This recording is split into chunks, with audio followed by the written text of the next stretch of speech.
జీహెచ్ఎంసీలో ఇటీవల commissioner RV Curzon చేపట్టిన ప్రక్షాళన చర్యలతో పలువురు అదనపు కమిషనర్లు తమ హోదా తగ్గినట్లు భావించి దీర్ఘకాలిక సెలవులకు వెళ్తున్నారు. విద్యుత్ విభాగానికి చెందిన వేణుగోపాల్ రెడ్డి, ఎస్టేట్స్ విభాగానికి చెందిన సామ్రాట్ అశోక్లను జాయింట్ కమిషనర్లుగా నియమించడమే దీనికి కారణమైందని తెలుస్తోంది. వేణుగోపాల్ రెడ్డి 3 నెలల సెలవు తీసుకోగా అశోక్ మొదట వారం రోజులు సెలవు పెట్టి తరువాత పొడిగించుకున్నారు. అదేవిధంగా కర్జన్ కంటే సీనియర్ అయిన శివకుమార్ కూడా జూనియర్ అధికారి వద్ద పనిచేయలేనన్న కారణంతో సెలవులపై వెళ్లినట్లు ప్రచారం సాగుతోంది.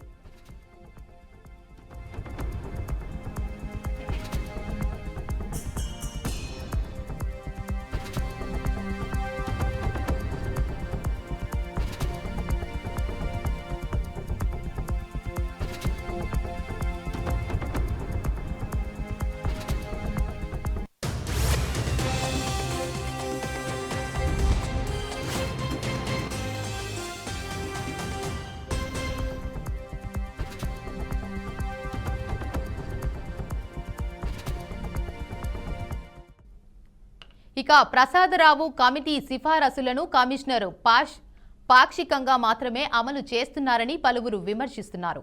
కమిటీ సూచనల మేరకు 4 ఐఏఎస్లు, 6 అదనపు కమిషనర్లు ఉండాల్సిన అవసరం ఉన్నప్పటికీ ప్రస్తుతం 9 మంది అదనపు కమిషనర్లు కొనసాగుతున్నారు. ముఖ్యంగా గీతారాధిక, సత్యనారాయణ, వేణుగోపాల్ లాంటి అధికారులు తమ స్థానాల్లో మార్పులు లేకుండా కొనసాగుతున్నారు. ఇదే సమయంలో మరికొంతమందిని హోదా తగ్గిస్తూ జేసీలుగా మార్చిన తీరు పాక్షికతకు నిదర్శనమని అధికారులు అభిప్రాయపడుతున్నారు.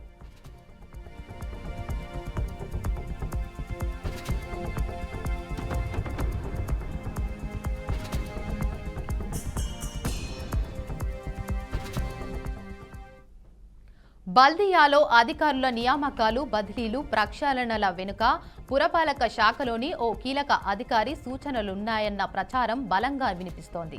గతంలో బల్దియాలో పనిచేసిన ఓ అధికారి స్వయంగా ప్రస్తుత కమిషనర్ ద్వారా తాను అనుకున్న విధంగా విధులు అమలు చేస్తున్నారని ఓ సీనియర్ అధికారి వ్యాఖ్యానించినట్లు సమాచారం. దీనివల్ల అధికారుల మధ్య అసంతృప్తి, సంక్షోభ పరిస్థితులు ఏర్పడుతున్నాయి. నచ్చిన వారికి పదవులు లభిస్తుండగా మిగతా వారికి అన్యాయం జరుగుతోందన్న భావన పెరుగుతోంది. ఈ క్రమంలో సర్వీస్ రూల్స్ ప్రకారం అన్ని చర్యలు తీసుకున్నామన్న బల్దియా వర్గాల వివరణ కూడా వివాదాస్పదంగానే నిలుస్తోంది.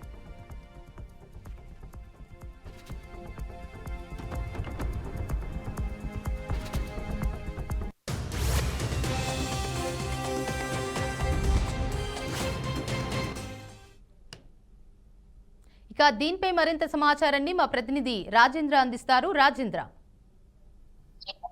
Thank you. జిహెచ్ఎంసీలో ఇటీవల కాలంలో జరిగిన నియామకాలు, బదిలీలు వివాదాస్పదంగా మారాయనే విమర్శలు వ్యక్తమవుతున్నాయి.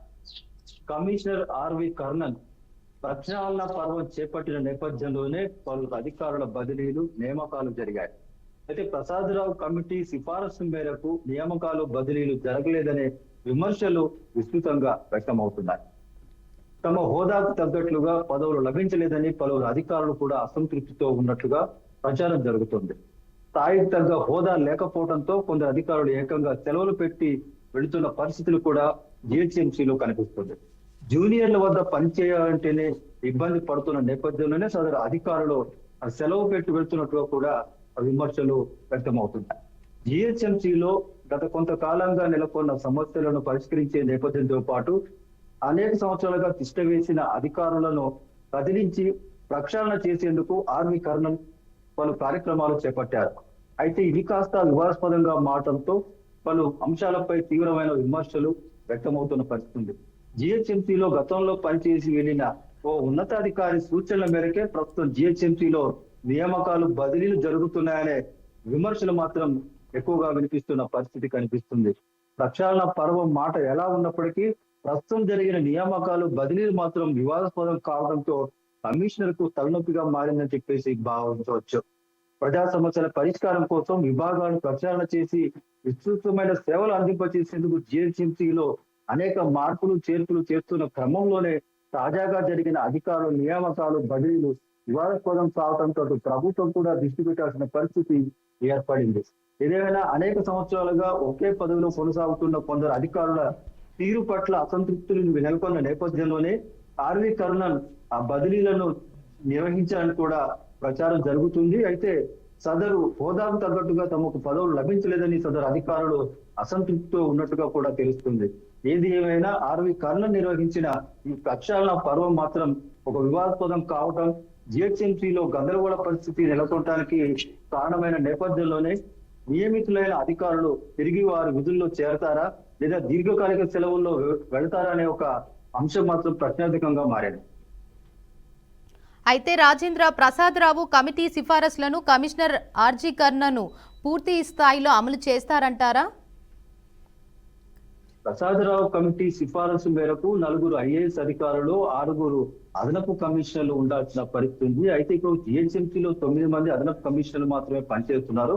కొందరికి జాయింట్ కమిషనర్లుగా పదవులు ఇవ్వటం, నియామకాలు జరపడం వంటి అంశాలు మాత్రం జరిగాయి. అయితే ప్రసాదరావు కమిషన్ ఏదైతే సిఫారసు చేసిందో దాని మేరకు ఆ పదవులు కానీ, నియామకాలు కానీ, బదిలీ కానీ జరగాల్సిన అవసరం ఉంది. ఆ మేరకు జరగలేదని విమర్శలు కూడా వ్యక్తమవుతున్నాయి. ఇప్పటి వరకు జిహెచ్ఎంసీలో పనిచేసి వెళ్లిన ఓ ఉన్నతాధికారి సూచనల మేరకే ప్రస్తుత కమిషనర్ ఆర్జీ కర్ణన్ ఈ నియామకాల పదవులు కొనసాగించాలనే విమర్శలు వ్యక్తమవుతున్నందున ప్రసాదరావు కమిషన్ సిఫారసుల మేరకు నియామకాల బదిలీలు జరగలేదనే ఒక విమర్శలు కూడా వ్యక్తమవుతున్న పరిస్థితి ఉంది. దీనిపై ప్రభుత్వం దృష్టి పెట్టి ప్రసాదరావు కమిషన్ సిఫారసులో ఏ మేరకు ఉందని దానిపైన కూడా దృష్టి సారించి ఈ నియామకాలు బదిలీలపై మాత్రం కొంత దృష్టి సారించి ప్రచారణ చేసే పేటలతో పాటు అసంతృప్తితో ఉన్న అధికారుల విషయంలో కూడా కొన్ని చర్యలు తీసుకోవాల్సిన అవసరం కూడా కనిపిస్తుంది. ఆర్వి కర్ణన్ ఏదైతే ప్రక్షాళన కార్యక్రమాన్ని చేపట్టారో అవి ఎంత మేరకు సంతృప్తిని ఇస్తున్నాయనే విషయాలపై కూడా ప్రభుత్వం దృష్టి సారిస్తేనే ఈ సమస్యకు పరిష్కారం లభించే అవకాశం ఉంది. అయితే రాజేంద్ర, 4 ఐఏఎస్లు, 6 అదనపు కమిషనర్లు ఉండాల్సిన అవసరం ఉన్న 9 మంది అదనపు కమిషనర్లు కొనసాగుతున్న పరిస్థితిని ఎలా చూడాలంటారు? ప్రసాదరావు కమిషన్ సిఫారసు ఏదైతే ఉందో అది జిహెచ్ఎంసీలో పూర్తి స్థాయిలో అన్ని విభాగాల్లో కూడా సమర్థవంతమైన అధికార యంత్రాంగాన్ని నియమించి తద్వారా ప్రజా సమస్యల పరిష్కారంతో పాటు జిహెచ్ఎంసీ పరిధిలోని ప్రాంతాల అభివృద్ధి, మౌలిక సదుపాయాలు, సౌకర్యాల కల్పనకు ఉపయోగపడే విధంగా ప్రసాదరావు కమిటీ సిఫారసు చేసింది. అంటే 4 ఐఏఎస్ అధికారులు, వారికి తోడుగా 6 అదనపు కమిషనర్లు నియమించినట్టయితేనే జిహెచ్ఎంసీ పరిధిలో అన్ని సమస్యల పరిష్కారం అవుతాయనే ఒక కమిటీ సిఫారసు ఏదైతే ఉందో దాన్ని పూర్తి స్థాయిలో అమలు చేయలేదనే ఒక విమర్శలు వ్యక్తమవుతున్నందున ఈ సమస్య కంటే ప్రసాదరావు కమిషన్ పూర్తి స్థాయిలో అమలు చేయించేందుకు ప్రభుత్వం చొరవ తీసుకుంటేనే ఈ గందరగోళ పరిస్థితికి తెరపడే అవకాశం ఉంది. సో సర్వీస్ రూల్స్ ప్రకారం చర్యలు తీసుకున్నామని బల్దియా వర్గాలు చెబుతున్నా ఎందుకు ఈ వివాదం చుట్టుముడుతుందంటారు? సర్వీస్ రూల్స్ ప్రకారంగా బదిలీలు కానీ, నియామకాలు కానీ చేపట్టినట్టుగా కమిషనర్ ఆర్వి కర్ణన్ చెప్తున్నప్పటికీ, పలు అధికారులు కూడా ఇదే మాట చెప్తున్నప్పటికీ అంతర్గతంగా బదిలీ జిహెచ్ఎంసీలో పనిచేసి వెళ్లిన ఓ ఉన్నతాధికారి సూచనల మేరకే ఈ నియామకాలు బదిలీలు జరిగాయనే వాదనలు బలంగా వినిపిస్తున్నందున ఈ తరహా సమస్య ఏర్పడిందనే ఒక భావన కూడా ఏర్పడుతుంది. ఏదైనా సదరు అధికారి ప్రమేయం ఉందా లేదా అనేది కూడా స్పష్టంగా తేలకపోయినప్పటికీ విమర్శలు మాత్రం వినిపిస్తున్న పరిస్థితి నెలకొంది. లేదా ప్రసాదరావు కమిషన్ సిఫారసును పూర్తి స్థాయిలో, అంటే ఒకవైపు సర్వీస్ రూల్స్ ఆధారంతో పాటు కమిషన్ సిఫారసును కూడా పూర్తిగా పరిశీలించి ఈ బదిలీలు, నియామకాలు చేపడితే ఇటువంటి గందరగోళ పరిస్థితి ఉండదనే భావన పలువురు అధికారులు కానీ, జిహెచ్ఎంసీ సిబ్బంది కానీ అభిప్రాయపడుతున్నా కనిపిస్తుంది. Right, thank you Rajendra.